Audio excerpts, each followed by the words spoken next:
దేవుడు మాట్లాడాడు, ఇదిగో నీవు తీసుకొచ్చినటువంటి ఆ స్త్రీ ఆ దైవజనుని భార్య. దేవునికి స్తోత్రం, హల్లెలూయా. ముట్టవద్దు, నువ్వు ముట్టావా నీకు నరకమే, నీకు శాపమే. దేవునికి స్తోత్రం, హల్లెలూయా. ఎమ్మటిని అంటున్నాయా, నువ్వు నాకు చేసిన తప్పేంటి? నేను నీకేం చేశాను అన్యాయం? నువ్వెందుకు నాకు ఇలా చెప్పావు? ఇదిగో ఇది నీ భార్య కదా, తీసుకుని వెళ్ళు. దేవునికి స్తోత్రం, హల్లెలూయా. తీసుకొని వెళ్ళమని చెప్పారే.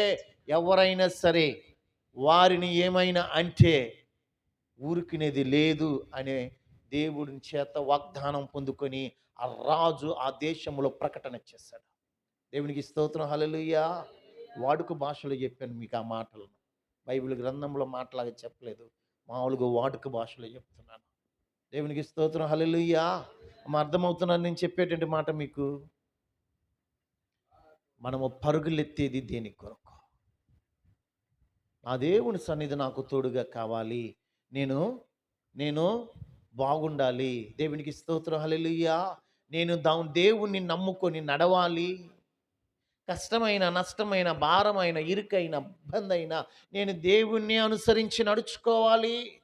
దేవునికి స్తోత్రం, హల్లెలూయా. అప్పుడు దేవుడు మనల్ని దీవించువాడై ఉన్నాడు. నమ్మిన వారు దేవునికి స్తోత్రం చెల్లిద్దాం. హల్లెలూయా. ఒక మాట అడుగుతాను, హల్లెలూయా చెప్పరా? కష్టమా? చెప్పండి. హల్లెలూయా చెప్పడం కష్టమైతే ఆపేస్తాను నేను. అలవాటు లేకపోతే మా సంఘంలో నేను హల్లెలూయానే చెప్పిస్తా, పద్దాక హల్లెలూయానే చెప్పిస్తా, హల్లెలూయానే చెప్తూ ఉండాలి. దేవునికి స్తోత్రం, హల్లెలూయా, హల్లెలూయా. ఎప్పుడైతే మనం హల్లెలూయా అంటామో మన రోగాలన్నీ దేవుడు తీసివేస్తాడు, మన బాధలన్నీ తొలగిపోతాయి. దేవునికి స్తోత్రం, హల్లెలూయా, హల్లెలూయా. కాబట్టి అబ్రహాము పరుగులెత్తాడు. దేని కొరకు పరుగులెత్తాడు అబ్రహాము? పునాదులు గల పట్టణము కొరకు పరుగులెత్తి దేవుని మాటను చేతబట్టుకొని వెళ్ళాడు. వెళ్ళిన ప్రతి చోట కూడా దీవెనకరముగానే ఉన్నాడు అబ్రహాము. వెళ్ళిన ప్రతి చోట కూడా దీవెనకరముగానే ఉన్నాడు. చివరికి వెళ్ళి ఒక ప్రాంతంలో దేవుడు స్థిరపరిచాడు అబ్రహాము. దేవునికి స్తోత్రం, హల్లెలూయా. స్థిరపరిచాడు, అక్కడ ఆశీర్వదించాడు అబ్రహామును. కానానీయుల మధ్యలో ఆశీర్వదించాడు. దేవునికి స్తోత్రం, హల్లెలూయా. అక్కడ రాయబడి ఉంటుంది చూడండి, 24వ అధ్యాయంలో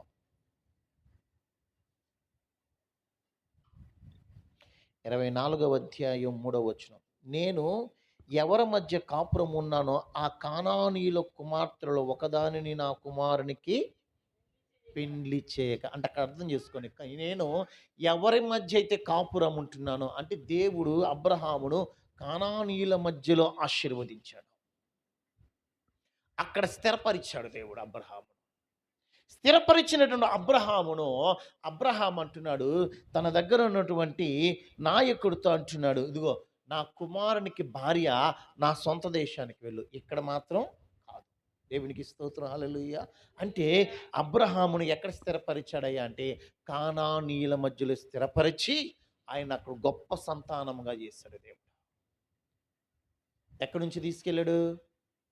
తన బంధువుల యొద్ద నుండి తీసుకెళ్ళాడు, స్వదేశం నుండి తీసుకెళ్ళిపోయాడు, తండ్రి ఇంటి నుండి తీసుకెళ్ళిపోయాడు. దేవునికి స్తోత్రం, హల్లెలూయా. ఎవరు మధ్యలో లేరు. మనమేమనుకుంటాం, వీళ్ళంతా నా కుటుంబం, నా వారు మధ్యలో నేను ఉండాలి, మా వాళ్ళ మధ్య నేను ఉండాలి, మా వాళ్ళ మధ్యలో ఉంటే నాకు బలం దొరికిద్దేమో, నాకు బాగా మా వాళ్ళని చెప్పుకోవడానికి అని బలగం ఉంటుందేమో అనుకుంటామేమో. మన వాళ్ళ దగ్గర మనకు బలగం ఏమీ ఉండదు. మన వాళ్ళే మనల్ని తొక్కేస్తారు.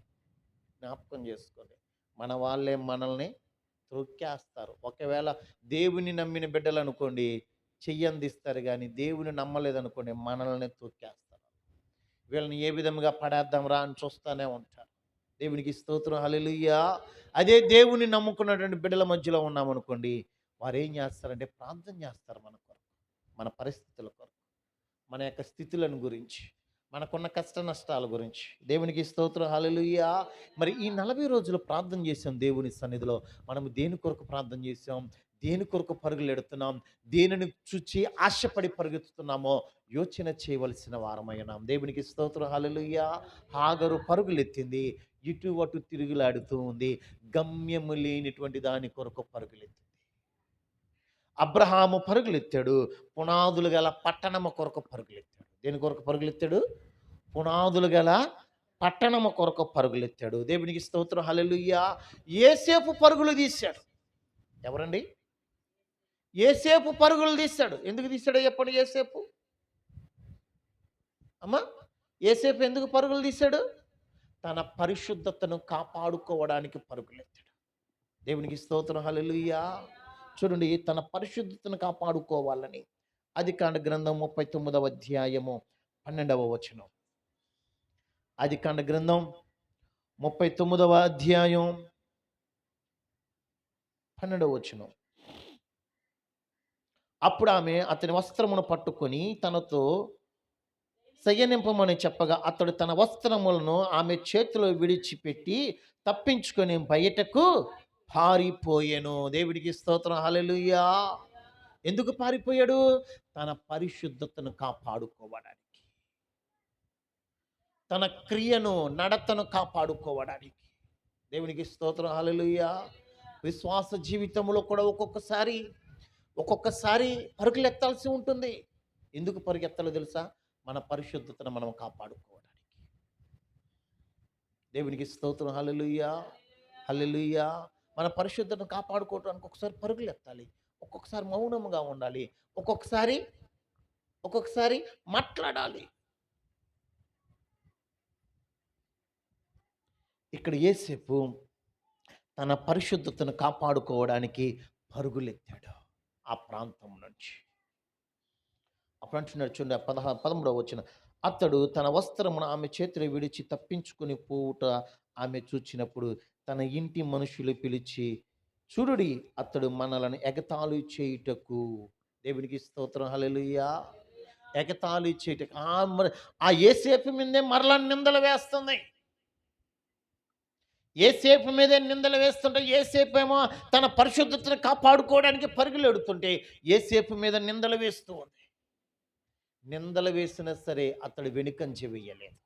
దేవునికి స్తోత్రం, హల్లెలూయా. వెనుకంజ వేయలేదు. దేవుని సన్నిధిలో నిలబడ్డాడు. దేవుడు ఒక ఉన్నత స్థితినిచ్చాడు. మనము కూడా దేవుని సన్నిధిలో మన పరిశుద్ధతను కాపాడుకోవడానికి పరుగులెత్తాలి. మనల్ని మనం కాపాడుకోవడానికి పరుగులెత్తాలి. దేవునికి స్తోత్రం, హల్లెలూయా, హల్లెలూయా. తదుపరి చూడండి, దేవుని సన్నిధిలో మోషే పరుగులెత్తాడు. ఎవరు పరుగులెత్తారండి? ఎవరు పరుగులెత్తారు? మోషే పరుగులెత్తాడు. ఎక్కడికి పరుగులెత్తాడు చూడండి. నిర్గమాకాండము 3వ అధ్యాయం 1వ వచనం. నిర్గమాకాండం 3వ అధ్యాయము 1వ వచనం. మోషే మిద్యాను యాజకుడైన యిత్రో అను తన మామ మందను మెప్పుచు ఆ మందను అరణ్యము అవతలకు తోలుకొని దేవుని పర్వతమైన హోరేబునకు వచ్చెను. ఒక పొద నడిమిని అగ్నిజ్వాలలో యెహోవా దూత అతనికి ప్రత్యక్షమాయెను. అతడు చూచినప్పుడు అగ్ని వలన ఆ పొద మండుచుండెను గాని పొద కాలిపోలేదు. అప్పుడు మోషే, ఆ పొద ఎలా కాలిపోలేదో నేను ఆ తట్టు వెళ్ళి ఈ గొప్ప వింత చూచెదననుకొనెను. దానిని చూచుటకు అతడు తన ఆ తట్టు వచ్చుట యెహోవా చూచెను. దేవుడు ఆ పొద నడుము నుండి మోషే, మోషే అని అతన్ని పిలిచెను. అందుకు అతడు చిత్తము ప్రభువా అనెను. అందుకు ఆయన, దగ్గరకు రావద్దు, నీ పాదముల నుండి నీ చెప్పులను విడువుము, నీవు నిలిచి ఉన్న స్థలము పరిశుద్ధ ప్రదేశము.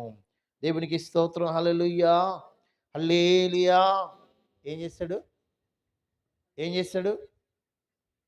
మోషే పరుగులెత్తాడు. ఎందుకు పరుగులెత్తాడు?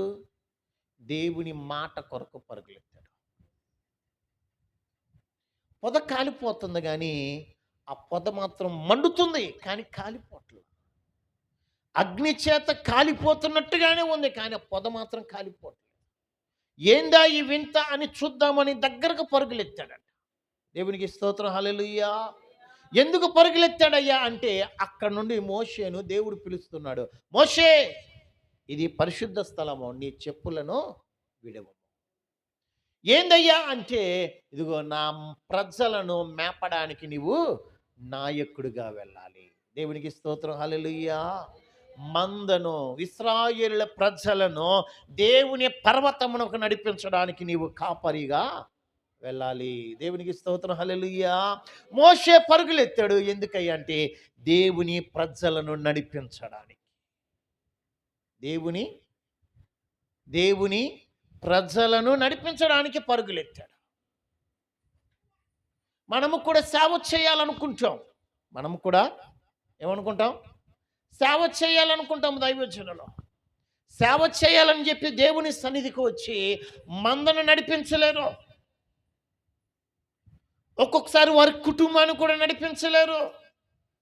దేవునికి స్తోత్రం, హల్లెలూయా. దేవుని పరిచర్యకి వెళ్తున్నామంటారు, తన భార్యను తీసుకురాలేరు, పిల్లలను తీసుకురాలేరు. వాళ్ళ ఇంట్లో పెట్టేసి నేను సేవకి వెళ్తున్నానండి, పరిచర్య చేయటానికి వెళ్తున్నానండి అంటాం. దేవునికి స్తోత్రం, హల్లెలూయా. దేవుని సన్నిధి కానీ వెళుతూ ఏం చేస్తారా అంటే కుటుంబాన్ని తీసుకురాలేరు, వారికి రక్షణ ఇవ్వలేరు, వారికి బాప్తీసాలు ఇవ్వలేరు. కానీ మీ కుటుంబం రక్షణ తీసుకోవాలి, మీ కుటుంబం దేవుని సన్నిధికి వచ్చేయాలి అని మాత్రం చెప్తాం. దేవునికి స్తోత్రం, హల్లెలూయా.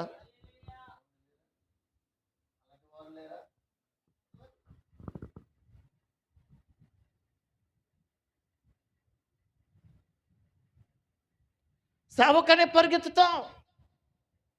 దేవునికి స్తోత్రం, హల్లెలూయా. ఇక్కడ మోషే తన ఇశ్రాయేలు ప్రజలను నడిపించడానికి పరుగులెత్తాడు. మధ్యకాలంలో అంటాడు, మధ్యలో మోషేతో దేవుడు మాట్లాడతాడు. ఏమనంటే, ఇదిగో ఈ ప్రజలు నా మీద తిరుగుబాటు చేశారు కాబట్టి వీరిని నేను సంహరించేస్తాను, నిన్ను మాత్రం ఒక జనంగా చేస్తాను. అయ్యా దేవా, నీవు ఐగుప్తు దేశంలో నుండి తీసుకొచ్చింది వీరిని రక్షించడానికే కానీ వీరిని సంహరించడానికి కాదు, వారిని క్షమించు. దేవుడు అన్నాడుగా మోషేతో, ఏమంటున్నాడు? నేను నిన్ను గొప్ప జనంగా చేస్తానంటే, ఏమైందిలే, నేను బాగానే ఉంటాను కదా, నాకు బాగుంటే చాలు, వాళ్ళందరూ ఏమైపోతారు నాకెందుకు అనుకున్నాడా మోషే? అనుకోలా. అయ్యా, నీవు నన్ను పంపించావు, వారు నా మాట విని బయటకు వచ్చారు, ఈడకి తీసుకొస్తే వారిని నేను విడిచిపెట్టిన వాడిని అయిపోతాను. దేవునికి స్తోత్రం, హల్లెలూయా. కొంతమంది అలాగే చేస్తారు, దేవుని సన్నిధికి తీసుకొచ్చి మీ దాన్ని మీరు పడండి అమ్మ, నాకు కుదరదుగా నేను వెళ్ళిపోతున్నానులే అంటారు కొంతమంది. దేవునికి స్తోత్రం, హల్లెలూయా.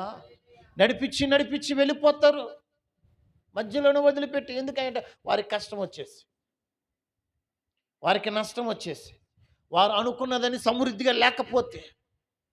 దేవునికి స్తోత్రం, హల్లెలూయా. కానీ మోషే పరుగులెత్తాడు ఇశ్రాయేలు జనాంగాన్ని దేవుని పర్వతానికి నడిపించడానికి. దేవుని పర్వతం దగ్గరకు, దేవుని సన్నిధికి, దేవుని సన్నిధిలో స్థిరముగా నిలబడడానికి నడిపించాడు. భారమైన, కష్టమైన, ఇబ్బంది అయినా, ఒకవేళ ఆ ఇశ్రాయేలు ప్రజలు దేవుని మీద తిరుగుబాటు చేస్తున్నాయా, అలాగా మాట్లాడకండి, మా మీద తిరుగుబాటు చేయకండి, మేమేమాత్రులమో దేవుడు చెప్తున్నాడు, నేను మీకు తెలియపరుస్తున్నాను, లోబడండి, అది మనకు మేలు. దేవునికి స్తోత్రం, హల్లెలూయా.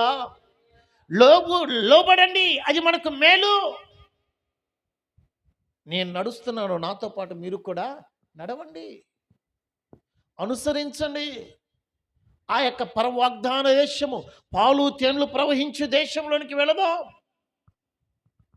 దేవునికి స్తోత్రం, హల్లెలూయా. మరి మన పరుగు దేని కొరకు పరుగులు? మన పరుగు దేని కొరకు? మన గోల్ ఏంటి? దేవుని సన్నిధికి వచ్చాము అంటే మన గోల్ ఏం కలిగి ఉండాలంటే, నేను దేవునిలో స్థిరముగా నిలబడాలి. నేను స్థిరముగా నిలబడి నేను నా కుటుంబం కొరకు ప్రార్థన చేయాలి.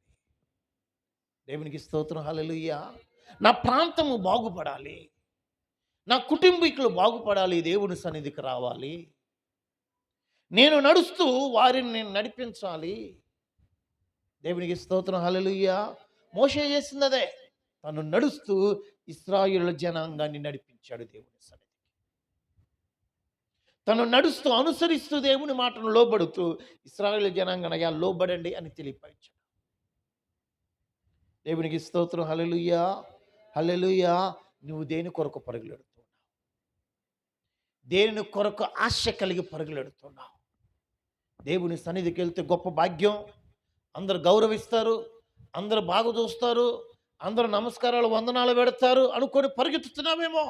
చెయ్యొద్దు ఆ పని. దేవునికి స్తోత్రం, హల్లెలూయా, హల్లెలూయా. నేను పరిచర్యకు రాకముందు మా నాన్నగారు పాస్టర్ గారే. చిన్నప్పటి నుంచి నేను పుట్టింది నాన్నగారి దగ్గరే. మా నాన్నగారు మొదటి నుంచి పరిచర్యలో నడిపించినటువంటి వారే. కానీ మా నాన్నగారు ఉన్నంత వరకు ఆదివారాలు దేవుని సన్నిధికి వెళ్ళేవాళ్ళం, పరిచర్య చేసేవాళ్ళం. నాకు ఒక స్కూల్ ఒకటి ఉండేది, ప్రైవేట్ స్కూలు సొంతగా. ఆ స్కూల్ చూసుకునేవాడిని. ఎక్కువ స్కూల్లో ఉండేవాళ్ళం. ఆదివారం దేవుని సన్నిధికి వెళ్ళేవాళ్ళం. దేవుడికి స్తోత్రం, హల్లెలూయా, హల్లెలూయా. ఆ స్కూలే ఆదివారం ప్రార్థన అంటే మాత్రం ఇంకెక్కడికి వెళ్ళేవాళ్ళం కాదు. మా ప్రార్థన విడిచిపెట్టే వాళ్ళం కాదు. కుటుంబ ప్రార్థనలు అంటూ ముందుగా వెళ్ళి మైక్ ఇవన్నీ మేమే పెట్టుకునేవాళ్ళం. నాన్నగారు వాక్యం టయానికి వచ్చి వాక్యం చెప్పి వెళ్ళేవాళ్ళు. మరలా అన్నీ మేము సర్దుకునేవాళ్ళం. ఇదివటి రోజుల్లో మీరు చూస్తారో లేదో నాకైతే తెలియదు కానీ పెట్రోమన్స్ లైట్ ఒకటి ఉండేది, కిరోసిన్ పోసి లైట్ వెలిగించుకునేవాళ్ళం. అది నెత్తి మీద పెట్టుకుని వెళ్ళేవాళ్ళం, బ్రహ్మ కూడా సంకటం పెట్టుకొని. దేవునికి స్తోత్రం, హల్లెలూయా. ఇప్పుడు ఎవరు వస్తున్నాం? పెట్రోమన్స్లు పట్టుకొని వస్తున్నామండి. ఎవరన్నా గ్యాస్ లైట్లు కూడా పట్టుకొని రావట్లేదు.